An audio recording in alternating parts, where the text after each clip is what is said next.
All right, good morning, everyone. We'll go ahead and get started and kind of dive into the 1099s. We've got 1099 update on here, but really what we're focusing on is kind of 1099s in general, as well as specifically QuickBooks Desktop and generating a 1099 report so that we can easily have information together and prepare the 1099s for you. So in looking at kind of just today's overview, one thing, or I'll just make quick introductions. I'm Megan Tolson, so I'm a CPA in our Columbia office.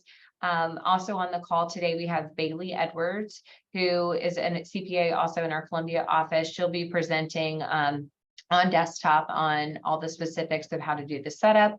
And then we have Brendan Burkhart, who will be helping.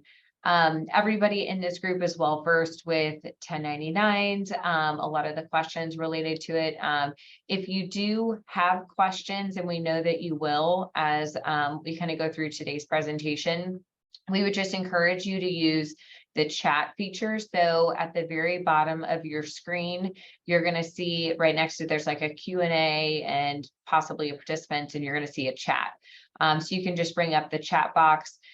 Throw your question in there, and then we've got about 15 minutes allocated at the end of the session to go through some of those questions and make sure that those are all addressed, and we share those with the group. All right, so first thing to dive into today is what is a Form 1099. So some of you are aware of this, some may not. So we're kind of just making sure that we scan the high level surface here, but it is what the IRS refers to as an information return. So these returns essentially report the what you have paid as an expense for your company, and then they use that to then match what the other company is reporting as revenue. So it is really to prevent the underreporting of income for those vendors that you're using, and vice versa for vendors that are using you. So filing, depending on the type of form or the type of payment, is required with different thresholds. Some can be as low as $10 per calendar year, and some can be, some are usually around $600. And keep in mind that when we're talking about later about a $600 threshold, that is cumulative payments for the year. So if you pay a vendor $200, 4 times a year, you therefore have paid them $800 and they would qualify. It doesn't necessarily mean that you have to pay them $600 each time that you pay them. There are deadlines in place for filing the returns, of which these cannot be extended. So the IRS is very strict with these because this affects all of the returns that they start getting in January. So a lot of the due dates are right at January 31st. There are a couple different filing dates, but for the most part, it's going to be January 31st. And there are penalties for late filing, failing to file. We'll get into the specifics of those. And some of those can be pretty burdensome. So that's where we just want to make sure that you guys are informed on what those are, and truly how to get the information together so that you're able to produce these in an efficient manner. All right, so the next slide, we just have a lot of the forms listed out. Not that we're going to go into all of these today. Like I said, we're going to do a high level overview, but we want to make sure that you are aware of these because there might be some one-time payments that this will trigger. Oh, wait, we probably should file that. Or making sure that you are complying with these. So a 1099-A for the acquisition and abandonment of secured property, a 1099-B for essentially the sale, the proceeds of broker and barter exchange. So when you have a real estate sale as part of that. C would be the cancellation of debt. Anytime that there are dividends and distributions, those are going to be reported on the 1099 DIV. 1099G is certain government payments. Like typically you'll see that on the personal side if you get like a tax refund from the state. 1099 INT is interest income. The LTC being long-term care and accelerated death benefits. So miscellaneous, these next two are the ones that we're going to focus on today. So the 1099 miscellaneous and the 1099 NEC for non-employee compensation. There's a 1099 OID for original issue discount and a 1099 PATR for distributions received from cooperatives. All right, and then again, the list goes on. So this is why we're not going to go into all of these in detail. But just to know that they're there. 1099Q for qualified education programs, 1099R, I'm sure you guys have seen maybe on a personal level for distributions from pensions and IRAs, retirement. 1099S being from proceeds of real estate transactions. So when we have real estate sales, those can be reported on that form. 1099SA being distributions from an HSA or the medical savings. 1099 SSA for the Social Security tax statement, the RRB for railroad tax statement, 1098 as a mortgage interest statement, 1098C being contributions of motor vehicles, boats, and airplanes. So a lot of times, this is where nonprofit organizations are using these to report contributions for donors. 1098E, student loan interest statement. 1098T is tuition statement. And then 1095s are related to healthcare information forms. So those are one, too, as an employer, just to be aware of. If you haven't been filing those and need to know the requirements on those, it's kind of a whole separate topic. But there are filing requirements related to reporting of healthcare that you're providing for employees. All right, so our focus today is, and I hope you guys are as excited as this girl is, but the 1099 NEC and 1099 miscellaneous, just being that this is the majority of reporting needed for a lot of people. So let's start by diving into who should receive a 1099. So this, if you're just issuing a personal payment to someone, it does not necessitate issuing a 1099. So these are business payments issued in the normal course of business. We do have a couple exceptions that apply, but just note that it's typically going to be a business transaction. And the payments are not made to a corporation. Again, with everything with the IRS, some exceptions apply. We'll talk briefly over those. So thresholds, as we kind of noted at the beginning, if you pay at least $10 of royalties and interest, those would actually apply, and we'd need a 1098 or 1099. And then $600 or more for, in particular, like rents are one that we see a lot. Prizes and awards, other income payments made for fishing boat proceeds, although that's not necessarily one that we see a ton. It is out there. Medical and healthcare payments, crop insurance proceeds, gross proceeds paid to an attorney. So this particular one is related to if you have any type of settlement agreement with any type of lawsuit, these are reported on a 1099 miscellaneous. The 409A deferrals and non-qualified deferred comp.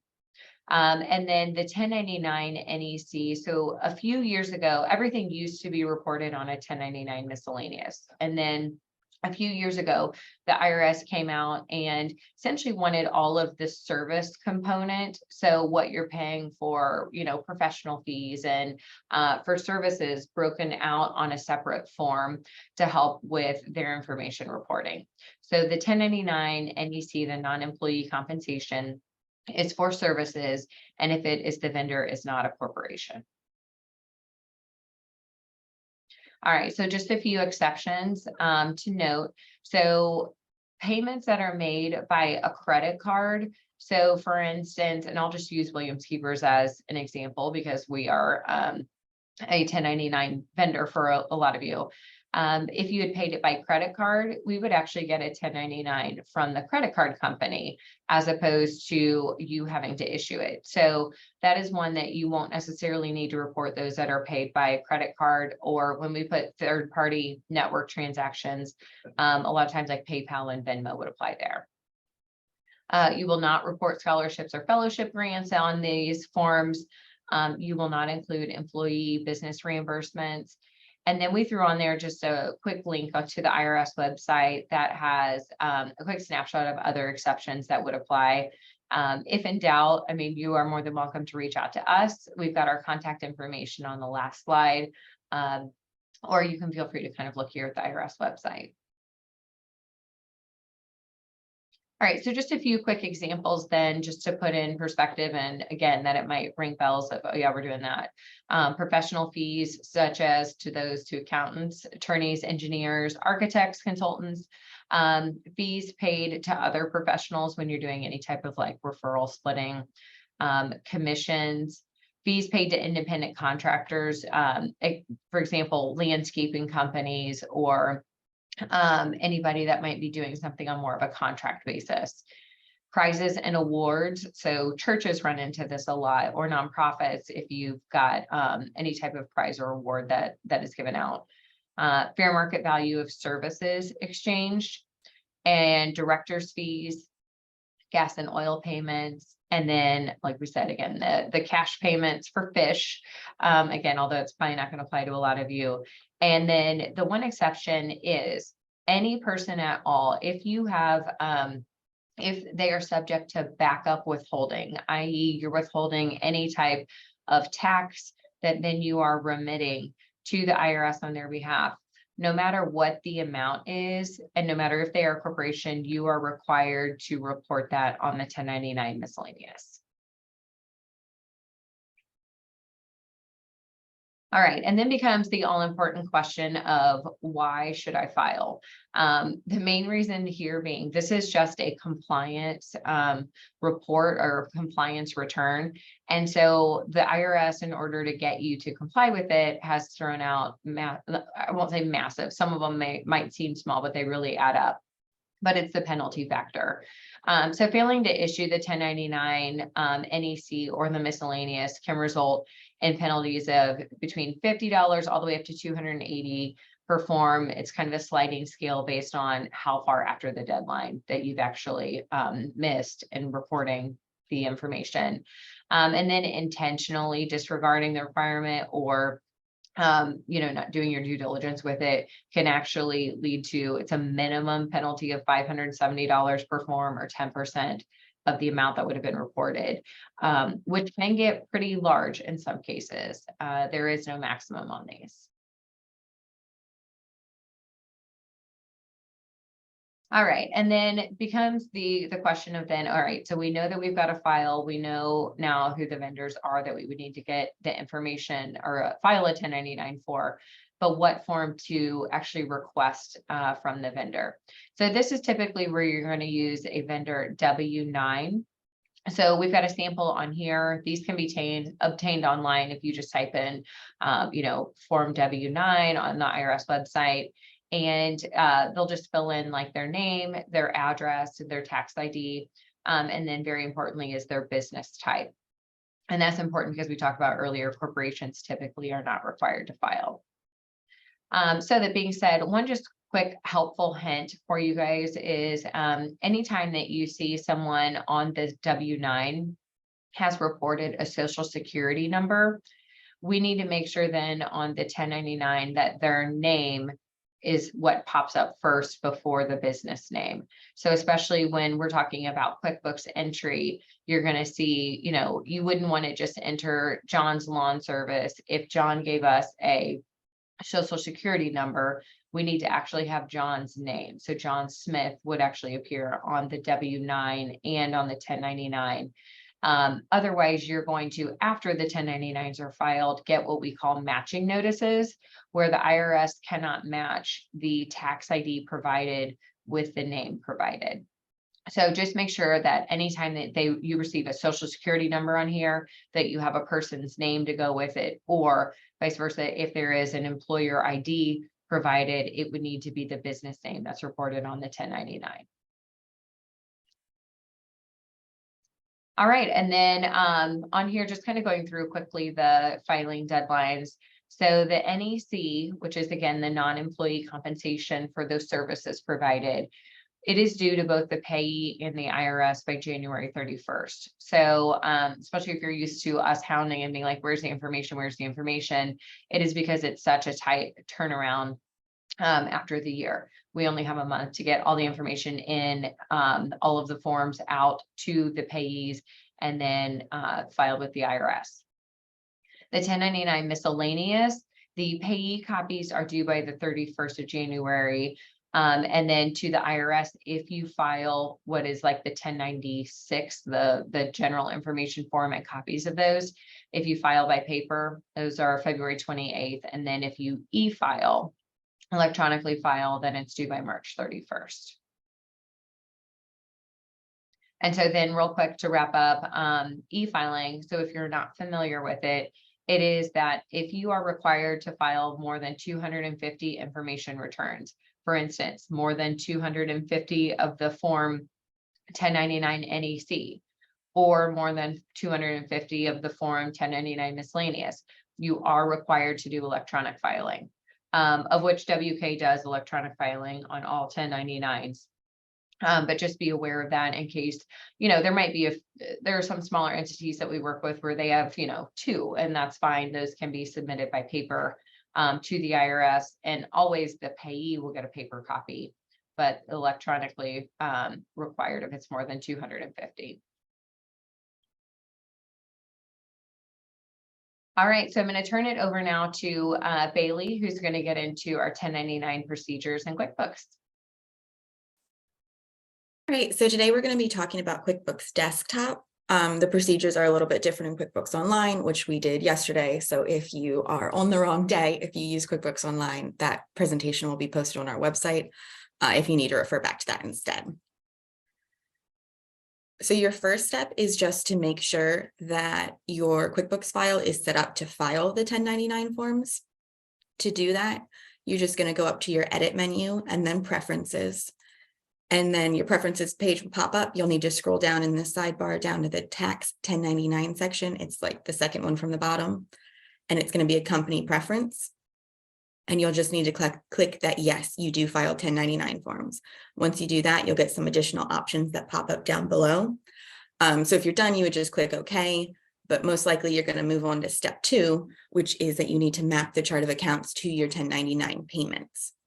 So within that screen, down on these two options that popped up after we selected yes, you'll see that you can map your accounts for the 1099 NEC, or you can map them for the 1099 miscellaneous. You will need to map them separately. You can't do it all in one step. So if you are filing both NEC and miscellaneous forms, you'll need to click the link for NEC, map all your accounts, and then come back to this screen and do it the same thing for miscellaneous. So once you click that link, you're going to get this pop-up that's just letting you know, one, that you can only map an account to, only one of the 1099 forms. So what that means is, for instance, with the attorney fees, with the, if you have a settlement that's reported on the 1099 miscellaneous, but if you're just paying your attorney for professional services, that's the 1099 NEC. So if you are paying attorneys for both of those in 1 year, you would need to set up 2 different accounts on your chart of accounts so that you could track the settlement payments separately from just the fees to your attorney for their work done. And it's also letting you know, that's just what this second bullet point is, that you just need to create a separate account if that's the situation. Once you read that, you can just go ahead and hit yes. And it's going to bring up your vendor payment accounts to map. This is going to show you what QuickBooks thinks is the most likely 1099 accounts. So you'll see up top, we have rent, professional fees. We expect to see that. And then some of these like landscaping services, job materials, you're not going to be sending a 1099 for materials, but this is just QuickBooks doing its best to guess what you're going to need. If you have an account that you've set up that you need to send a 1099 for and it's not showing up on this list, you just might need to change this drop down up here that says show 1099 accounts. If you click on that, you can select to show all accounts instead. So once you have your account, professional fees, just click the drop down, select which box you're going to be reporting it for. Right now we're working on the NEC, so this is going to be the NEC box 1. Once you've selected everything that you need to select, and you'll see I have this on this screenshot, I've already done the miscellaneous and I've done the NEC. So I kind of skipped a step in there, but once everything there is mapped correctly, you're just going to hit save and close. Once you have that all set up, you're going to need to review your vendors to make sure that you have all of the vendor information you need for filing. To do that, you can go up to vendors at the top of the screen, and then 1099 forms, and review 1099 vendors. It's going to bring up a list of all of the vendors that are set up in your QuickBooks file. And you're just going to need to go down the list and make sure anyone on your list who needs to receive a 1099 has yes in this eligible for 1099 column. And then if they are marked as eligible, you need to make sure they have a tax ID and an address. And there is some more information over to the right of my screen that's cut off, but you can scroll over when you're in your QuickBooks file to review all of that. So for instance, Nye Properties here, we've marked that yes, they need to receive a 1099, but you'll see they don't have a tax ID. So if that's the case, to update it, you have two options. You can either go up to vendors and then vendor center, but the easier way is you can just double click on that vendor right in the list, and it's going to pop up their edit screen. If you need to make any changes to the address, that's going to be on this address info tab. This is also where you can update their name. So this would be, for instance, as Megan was talking, it needs to go to an individual if it's a social security number, and a business if it's tax ID. You can make sure that the vendor name that's showing up matches individual or business, and then update their address in this build from section if anything there needs changed. For the tax ID, that's going to be under this tax settings tab. So just click on that. You'll have a box for the vendor ID. You just type that in. And this is also where, sorry, my light just turned off. But this is where you would click yes for they are eligible for the 1099. Once you have selected those settings, you just need to click OK. Give me just one moment. I apologize.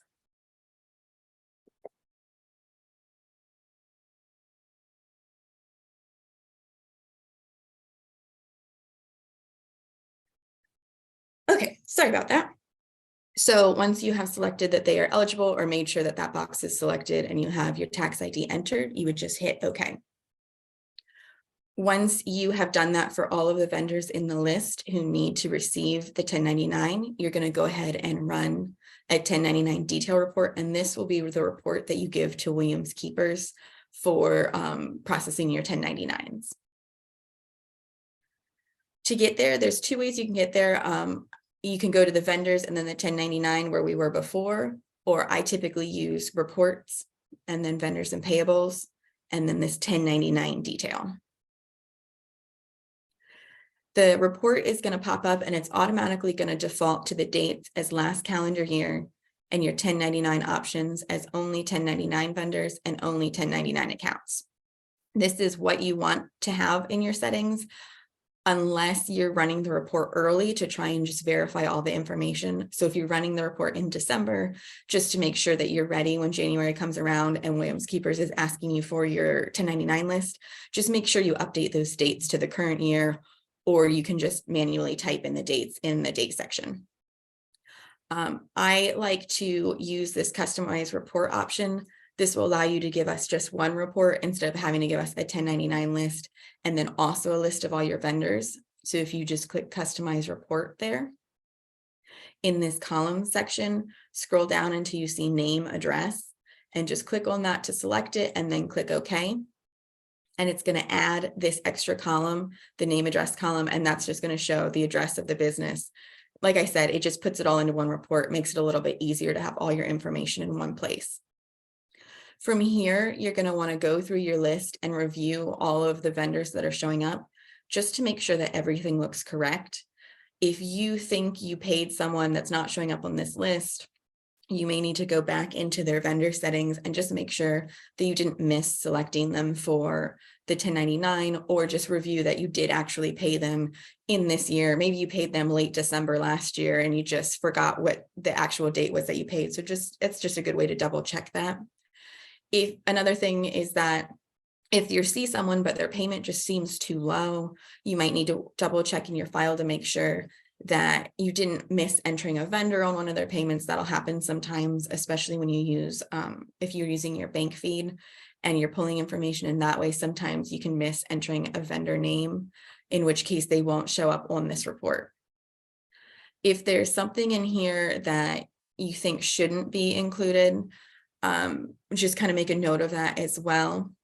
And once everything looks as good as it can here, once you're comfortable that everyone has the payments showing up that should be showing up and everything looks reasonable, go ahead and up here, click this Excel dropdown, and you're just going to create a new Excel worksheet and then hit export. This is going to put your report into an Excel spreadsheet for us. And what I like to do from here is I typically recommend adding a little notes column just over here on the side. You can highlight it in a different color so we know that's something you added, however works for you. And this is where you can include notes to Williams Keepers. This would be like, for instance, as I mentioned before, if you see a payment here that you don't really think should be included in the 1099, if it's something that was kind of a one-off and you just put it to the same account you would normally record the vendor to, but it's not quite right for the 1099, you can just add a note in that column. Or if you have questions about something, you can put a note there for Williams Keepers as well. That's just like a nice spot to kind of communicate with us if you have any concerns or think anything is a little bit odd. Once you have that all set, just save that report. And then you just need to send that to Williams Keepers and we can get started on your 1099s. It's a pretty straightforward process for desktop. It doesn't take too long. The thing that's going to take the longest is probably collecting that information from your vendors, if that's not something you've worked on in the past. For the W-9s, I should have mentioned in the vendor edit screen, there is an option. You can save attachments for a vendor within that screen. So if you are collecting W-9s from your vendors, that's a good spot to kind of save them so that you have them to refer back to from year to year. It just gives you a centralized location to save all that. And then you can make sure it's on file and make sure the tax ID is correct and all of that sort of thing. If you do have questions about the process, if you're like trying to run a report and for whatever reason, it's just not running for you, or you're having the settings just aren't cooperating, you're welcome to reach out to Megan, myself, or Brendan. We all have some experience pulling these reports in QuickBooks Desktop, so we should be able to assist.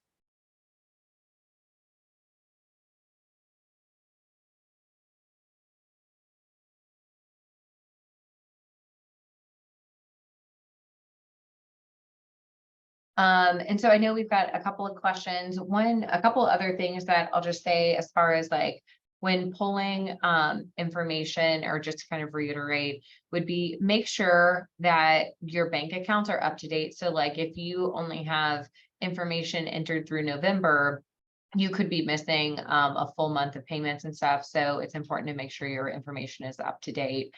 And then as far as if you are kind of starting with nothing, just to kind of add to what Bailey added earlier, is just you could look at, we can always provide last year's 1099 so that you know who you paid, because typically you use those same vendors.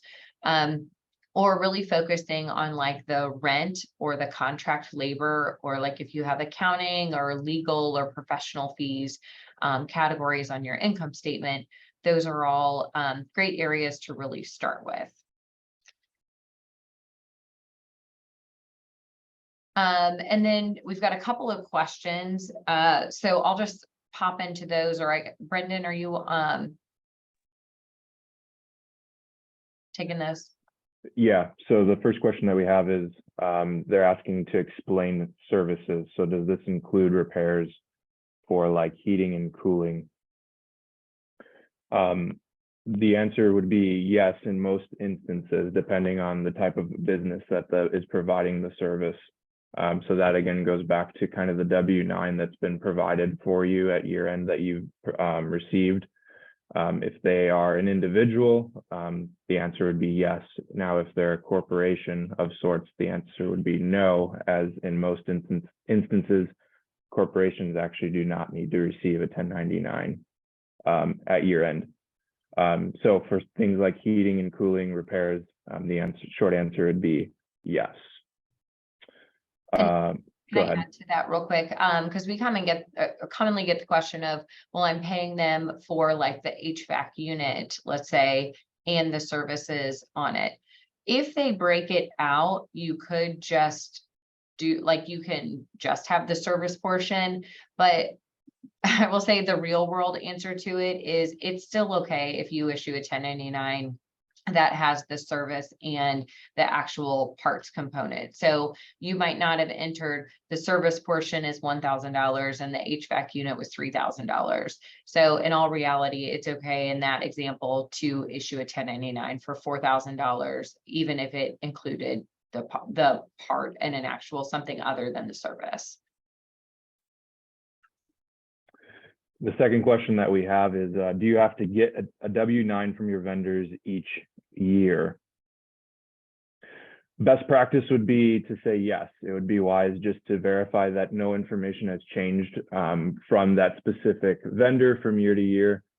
However, from what we've seen, a lot of times the vendors, like for example, Williams Keepers, our information hasn't changed from year to year. So if you're comfortable and you're confident that nothing has changed, it doesn't hurt to have one from last year, possibly the year before. However, if it's been say 5 to 6 years and that's the W-9 that you're going off of, we'd recommend requesting an updated W-9 just to verify that the information is in fact the same and it has a more current year on the form.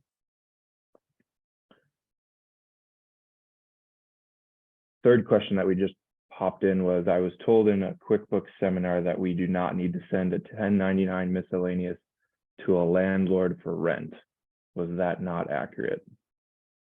So I can pop in on this one because I think, Brendan, what this one is alluding to is there's an exception that, like, if there's a property manager, that you don't have to issue it to the property manager, but then the property manager will issue it to the landlord.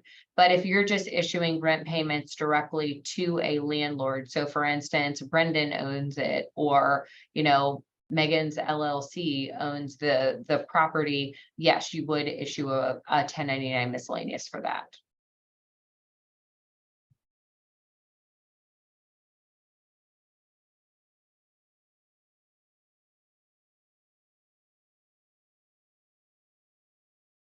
Any other questions that you guys have? I mean, otherwise, we have included our contact information on here for anything that you think of after the fact. Otherwise, you know, we've got, I'm sure several of you have worked with other staff on 1099s, and you can feel free to reach out to them with any questions as well. We're here to help and try to make this, you know, as easy as a process as possible.